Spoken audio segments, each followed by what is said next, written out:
आईने हिंदी के एक नए एपिसोड में आपका स्वागत है। इस वीडियो में हम GTRE official doctor Ganesan sir के एक ऐसे स्टेटमेंट के बारे में बात करने वाले हैं जो यदि सच है तो ये आप समझ सकते हैं कि ये हमारे लिए कितना अलार्मिंग सिचुएशन थी और अचानक से जीटीआरई ने क्यों एक इंजन टेस्ट फैसिलिटी को लेकर आरएफआई इशू करी। इसके पीछे का कारण भी अब आप समझ पाएंगे। दोस्तों, कावेरी इंजन भारत के सबसे महत्वाकांक्षी प्रोजेक्ट में से एक है, लेकिन ये पिछले 3 साल से रूस में फंसा हुआ है। इसमें ना कोई तकनीकी खराबी है, ना डिजाइन इशू, बल्कि ये इसलिए रूस में फंसा हुआ है क्योंकि हमें टेस्टिंग के लिए स्लॉट ही नहीं मिल पा रहे हैं। तो सवाल ये है कि क्या भारत आज भी एरो इंजन टेक्नोलॉजी में आत्मनिर्भर नहीं बन पाया? और क्या अगर ऐसे ही चलता रहा तो फिर हमें 3 नहीं बल्कि 6 साल के लिए तैयार रहना होगा? और क्या ये डिले हमारी डिफेंस कैपेबिलिटी को प्रभावित कर रहा है? अभी तक कितना डैमेज हो चुका है और कैसे हम डैमेज रिकवर करेंगे, इस पे भी हम इस वीडियो में बात करने वाले हैं, जहां पर हम कावेरी इंजन, उससे जुड़े चैलेंजेस, रशियन डिपेंडेंसी और आगे का रास्ता कैसा होगा, इस पर बात करेंगे। चलिए शुरू करते हैं वीडियो। दोस्तों, कावेरी इंजन भारत का एक स्वदेशी जेट इंजन प्रोग्राम है जिसे डीआरडीओ की जो जीटीआरई है वो डेवलप कर रही है। इसका मकसद तो उस समय ये था जब ये विकसित किया जा रहा था कि जो तेजस एयरक्राफ्ट है उसमें इस इंजन को यूज करके आत्मनिर्भरता को प्राप्त करना, और शुरुआत में इसे तेजस के लिए ध्यान में रखकर बनाया भी गया था। लेकिन बाद में परफॉर्मेंस इश्यूज की वजह से ये तेजस में इस्तेमाल नहीं किया गया और अब इस इंजन को अपग्रेड करके अनमैन्ड कॉम्बैटर व्हीकल, जैसे कि हमारा भविष्य में घातक ड्रोन होने वाला है, उसके लिए इस्तेमाल करने की जो योजना है उस पर काम किया जा रहा है। अब आइए बात करते हैं कि 3 साल की डिले हुई क्यों। यहाँ पर सबसे बड़ा सवाल इस समय यही है कि 3 साल तक हम क्यों फंसे रहे। उसकी असली वजह यही है कि भारत में अभी तक high altitude engine testing facility ही नहीं है और जेट इंजन टेस्टिंग सिर्फ ग्राउंड पर नहीं काफी होता करना।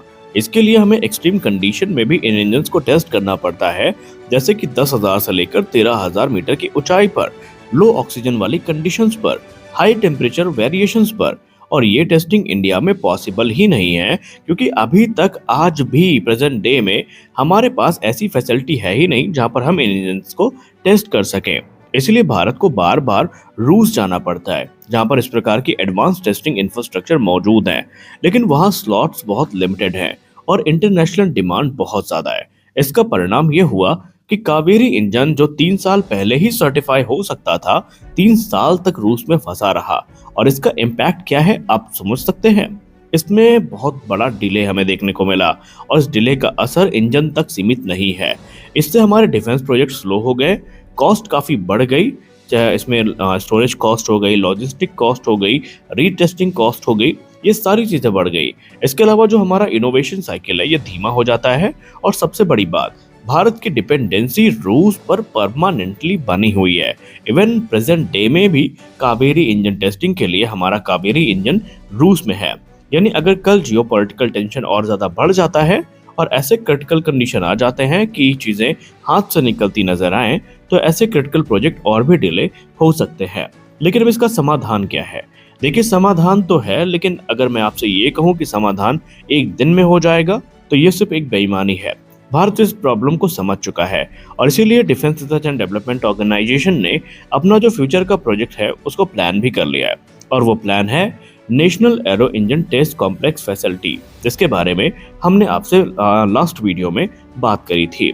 इस फैसिलिटी में बेसिकली जो हाई एल्टीट्यूड सिमुलेशन है वो किया जाएगा, फुल इंजन की टेस्टिंग की जाएगी, कंप्रेशर हो गया, टरबाइन हो गई, कंप्रेशर टेस्टिंग हो गया, ये सब कुछ किया जाएगा। इसके अलावा जो आफ्टर बर्नर वैलिडेशन है ये भी होगा।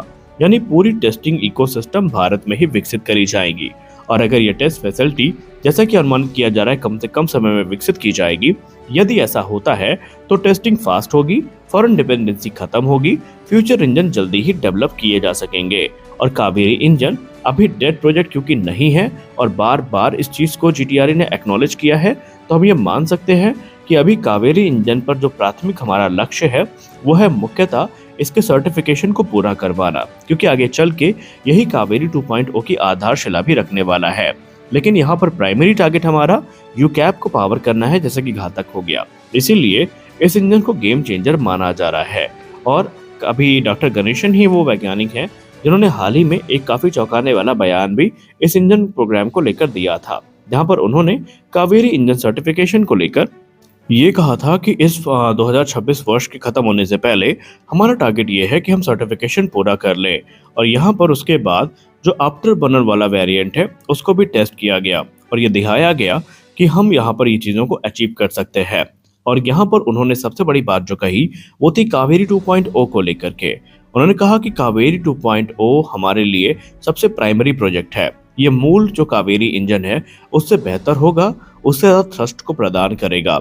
इसका जो ड्राई थ्रस्ट होगा वो अराउंड 55 से लेकर 59 किलोन्यूटन के बीच में होगा और आफ्टर बर्नर्स के साथ जो वेट थ्रस्ट होगा वो 90 किलोन्यूटन क्लास का होगा। कुछ रिपोर्ट में इसे 100 किलोन्यूटन या उससे ज्यादा भी बताया गया। मुख्य तौर पर तेजस मार्क 1 अल्फा को यह अपग्रेड के रूप में मिलने वाला है और भविष्य के जो फाइटर जेट प्रोग्राम है उसमें भी ये जो इंजन टेक्नोलॉजी जो हम डेवलप कर रहे हैं ये बहुत ज़्यादा मदद करने वाली है। जो विशेष लक्ष्य है इसको लेकर उन्होंने कहा कि हमारा जो प्राइमरी अभी लक्ष्य है वो फिलहाल तेजस को F404 से स्वतंत्रता दिलवानी है, क्योंकि तेजस अभी भी F404 पर डिपेंडेंट है और आप सब जानते हैं कि इंजन इश्यूज के चलते ये प्रोग्राम भी डिले में ही चल रहा है।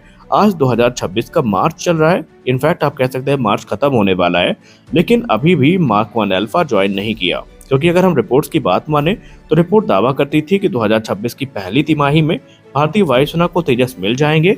ऐसा नहीं हुआ और इसीलिए उनका ये मानना है कि जेट इंजन पे हमारी इंडिपेंडेंस बहुत ज़रूरी है और इसीलिए सबसे पहले वो केडीई को यानी कावेरी डेरिवेट इंजन को सर्टिफाई करेंगे 2026 तक।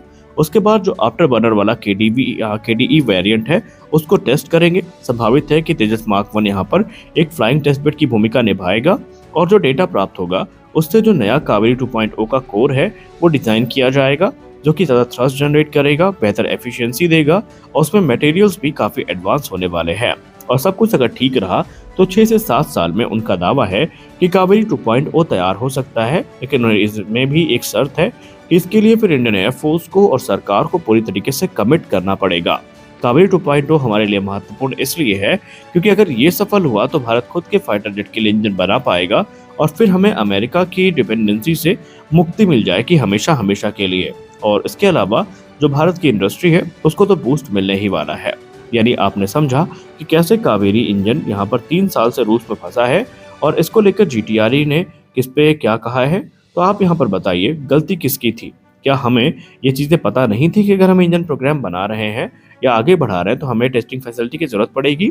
और आज भी हमारे पास कोई फ्लाइंग टेस्ट बेड एयरक्राफ्ट नहीं है और ये हमारा दुर्भाग्य ही है कि इस पे अभी तक सरकार की तरफ से कोई बड़ा निर्णय लिया भी नहीं गया। तो इस वीडियो में बस इतना ही। मिलते हैं अगले वीडियो में कुछ और अपडेट्स के साथ। आशा करते हैं वीडियो आपको अच्छी लगी होगी।